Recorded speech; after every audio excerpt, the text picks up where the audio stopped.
नमस्कार। जब we met, अब ये नाम की एक पिक्चर हुई थी, एक सिनेमा हुई थी। तो इस सिनेमा बड़ा मज़ेदार था। इसमें मूल विषय जो था, उसी विषय को लेकर आज का हमारा सत्संग है। उस पिक्चर का, उस मूवी का, उस सिनेमा का विषय ये था कि हम अपने हृदय का सुने, दिल का सुने, या हम अपने सर का सुने, बुद्धि विचार करके काम करें। अब फिल्म में एक कैरेक्टर हुआ करती थी, वो उसको दिखाया जा रहा है कि शुरू में वो बड़ा अपना दिल का सुनकर जीवन को जीती, अपना जो फीलिंग्स है, अपना जो जो भी मन में आता है, उस तरह से वो अपना जीवन को जी लेती है। और दिखाया जाता है कि बड़ा खुश है, बड़ा खुश मिजाज, उसके इर्द गिर्द में जो है वो भी बड़े खुश रहते हैं। अब धीरे धीरे परिस्थिति बदलती है और परिस्थितियों के पढ़ाव के नीचे दब के उनको, इसी कैरेक्टर को, अपना दिल का सुनना छोड़ के अपने बुद्धि विचार विवेचना को सुनना पड़ता है। बुद्धि का सुनना पड़ता है तो देखा जा रहा है कि उनका जो जीवन शैली है उसमें फ़र्क आ जाता है और उसके जीवन में टेंशन, स्ट्रेस, खुशहाली कम हो जाती है। इर्द गिर्द में जो है उनको भी खुशी कम हो जाती है, जीवन में दुख आ जाता है ज़्यादा। और फिर से जब वो देखा जाता है कि वापस दिल का सुनने में आ गई तो बड़ा मज़ा आ गया फिर से। तो ये पिक्चर जो था, इसमें तो दिखाया जा रहा है कि नहीं भाई, आप उतना सर पे गौर ना करें, दिल का ज़्यादा सुने। लेकिन ये प्रश्न सबको, हर किसी को सताता है कि हम दिल का ज़्यादा सुने या बुद्धि विवेचना विचार ये ज़्यादा करें। Should we listen to our heart और आवर हेड? ये हार्ट यानी दिल और हेड यानी बुद्धि विचार लॉजिक।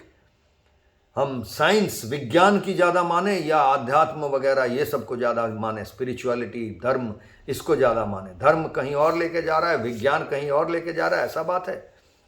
तो इन चीज़ों को समझने के लिए और इसके साथ कर्मयोग फॉर 21st सेंचुरी का ये जो फिट फॉर लाइफ प्रोग्राम है, जो साधना पद्धति है, इसका क्या समन्वय है, इसका क्या संयोग है, ये आज हमारा सत्संग का विषय है। देखिए, बात ऐसा है कि समझना पड़ेगा कि हमारा जो ये जीवन है, जो लाइफ है, क्योंकि फिट फॉर लाइफ बोल रहे हैं, जीवन शैली का समझने का, जीवन को समझने का, जीवन को जीने का, जीवन को और सुंदर बनाने का और सहज बनाने का और सुखी बनाने का ये जो प्रोग्राम है, इसमें जीवन को हमें समझना है। तो इसके लिए ये समझना बहुत ज़रूरी है कि जीवन में दो सत्य हैं, एक सत्य नहीं है। जीवन हमारा एक सत्य से नहीं बना है, क्योंकि जीवन का भी दो पहलू है, दो रूप है, दो अंग है, दो डायमेंशन है जो हम कहते हैं। वैसे तो हम शुरू से कह रहे हैं कि दो नहीं, 4 डायमेंशन है, तन प्राण मन चित्त। लेकिन इस 4 डायमेंशन या 4 अंग को और सहज करने के लिए 2 अंगों में बांट देते हैं। तन प्राण को एक तरफ ले जाते हैं और मन चित्त को एक तरफ ले के जाते हैं। तन प्राण का जो डायमेंशन है ये पार्थिव है, ये मटेरियल है, ये जागतिक है। जगत के जो आकृति और समय से चलता है, जगत, पृथ्वी समय से और आकृति से एक रूप है, रेखा है, इससे चलती है। तो इसका नियम अलग है, इसका सत्य अलग है। और मनश्चित्त का जो जगत है, इसमें मनश्चित्त का जो जगत है, इसमें आकृति और समय नहीं दिखता है। मनश्चित्त, मन को हम नाप तोल नहीं कर सकते हैं। जिसको नाप तोल नहीं सकते हैं, जिसको समय के रूपरेखा में बांध नहीं सकते हैं, जिसको आजकल नहीं कर सकते हैं, यानी कि आप देखिए, इसी वक्त आपको अगर यहाँ से स्पेन जाना पड़ेगा तो आपका शरीर को वहाँ ले जाने में बहुत समय लगेगा। लेकिन आप मन ही मन यहाँ से स्पेन एक पल में पहुँच जा सकते हैं, समय नहीं लगता है। तो समय का जो नियम है वो पार्थिव जगत के लिए अलग है और मनश्चित्त के जगत के लिए अलग है। इनका ये गुण अलग है। जो पार्थिव, जो हमारा रूपरेखा है, हमारा जो जीवन है, पार्थिव जीवन यानी मटेरियल जीवन, जो तन प्राण के साथ जुड़ा हुआ है, शारीरिक जो है, वो उसका जो नियम है वो समय और आकृति, आयतन, इन नियमों के साथ चलता है। जबकि मनश्चित्त का जो तत्व है वो समय और आकृति के रूप से नहीं चलता है। इसका जो गुण है, ये गुण है कि ये बहुत लिमिटेड है, बंधा हुआ है। और मनश्चित्त का जो गुण है, इसका गुण है कि इसका कोई बंधन नहीं है, ये असीम है, अपार है। ये अनादि है, अनंत है। लेकिन जो शारीरिक जो हमारा अंग है, जो उस डायमेंशन है, वहाँ पर हमारा जीवन बहुत बंधा हुआ है। ये असीम नहीं है, आदि अनंत नहीं है, ये बहुत संकीर्ण है। जहाँ हम हैं अभी वहीं हैं।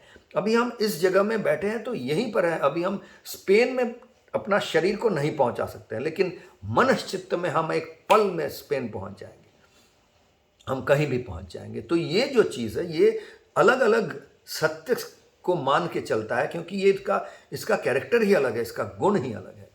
और ये दोनों सत्य को इंटीग्रेट करना, जोड़ना, यही कर्मयोग फॉर 21st सेंचुरी का जो फिट फॉर लाइफ प्रोग्राम है, इसका एक मूल, हम लोगों का मूल आधार है, जो मूल उद्देश्य है कि कैसे हम इन दोनों सत्य को इंटीग्रेट करते हुए चले। तो इसीलिए इस साधना पद्धतियों को भी इसी तरह से सजाया गया है। साधना हम इसी चीज़ को लेकर करते हैं, इसी विषय को लेकर करते हैं कि किस तरह से हम अपने आवेग जो है, अपना मनश्चित्त का जो गुण है, उन गुण से आता हुआ जो आवेग है, जो फीलिंग्स है, जो हमारा एक जिसको हम कहते हैं दिल की, जब सुनते हैं, जब जो वो बातें जब निकल के आती है, और जो हमारा शरीर और प्राण यहाँ से जो आ रहा है, यानी कि जो बुद्धि विवेचना वहाँ से, वो नियमों से चलता है, उन सब जो जिसको हम सर के साथ जोड़ रहे हैं, ज़्यादा बोलते हैं सर का सुने, यानी जो भाई जगत का जो नियम है वो नियम का सुने, वो नियम को माने, या जो असीम अपार आध्यात्म का जो नियम है उनको माने।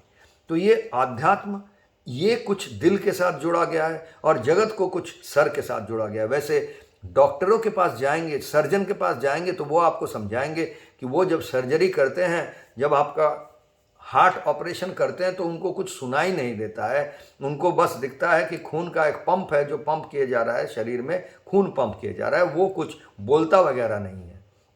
ना ही जब वो ब्रेन सर्जरी करते हैं, सर का सर्जरी करते हैं, खोलते हैं, तो वहाँ पे उसको बस ब्रेन दिखाई देता है, वहाँ पर जो कुछ सुनने वाला चीज़ नहीं दिखाई देता है। तो ऐसा नहीं कि हमारा जो बुद्धि, विचार, आध्यात्म ये यहाँ रहता है, वो वहाँ रहता है। हम कहते हैं अंदर की सुनो, और हमारे अंदर है, अंदर तो नहीं है। तो आध्यात्म या भक्ति या ये सब आवेग या पैशन, ये सब जो बोलते हैं, ये सब हमारे अंदर है। तो अंदर तो नहीं है। शरीर को खोलने से अंदर से कोई आवेग नहीं निकल के आता है, अब अंदर से खून निकलता है जो पार्थिव ही है। तो ये कहने की बात है, ये काव्यिक चीज़ है कि हम अंदर बोलते हैं, हृदय बोलते हैं, दिल की बोलते हैं। वैसे दिल और दिमाग के साथ ऐसा कोई संबंध नहीं है कि सर पे दिमाग है, सर पे बुद्धि है और यहाँ हृदय में हमारा पैशन और फीलिंग्स है, ऐसा बात नहीं है। हाँ, अलग अलग तरह के जो फीलिंग्स है, जो आवेग है, वो हम शरीर के अलग अलग जगह पे महसूस करते हैं। किसी एक तरह का आवेग हमको शरीर का कोई एक जगह को ज़्यादा एक्टिवेट करता होगा, तो वो उस तरह से उसको हम फील करते हैं। कोई फीलिंग हो, कोई शरीर का जो अनुभूति हो, कोई भी अनुभूति हो, वो शरीर के साथ जुड़ने के लिए कहीं उसको वो अनुभूति ज़्यादा होती, वो वाइब्रेशन जो है, जो कंपन है, वो प्रकंपन कहीं शरीर के किसी अंग में ज़्यादा हो रहा है। अलग अलग चीज़ों के साथ जुड़ा हुआ जो प्रकंपन है, वाइब्रेशन है, इसलिए उसको हो सकता है हम वहाँ पे फील कर ले।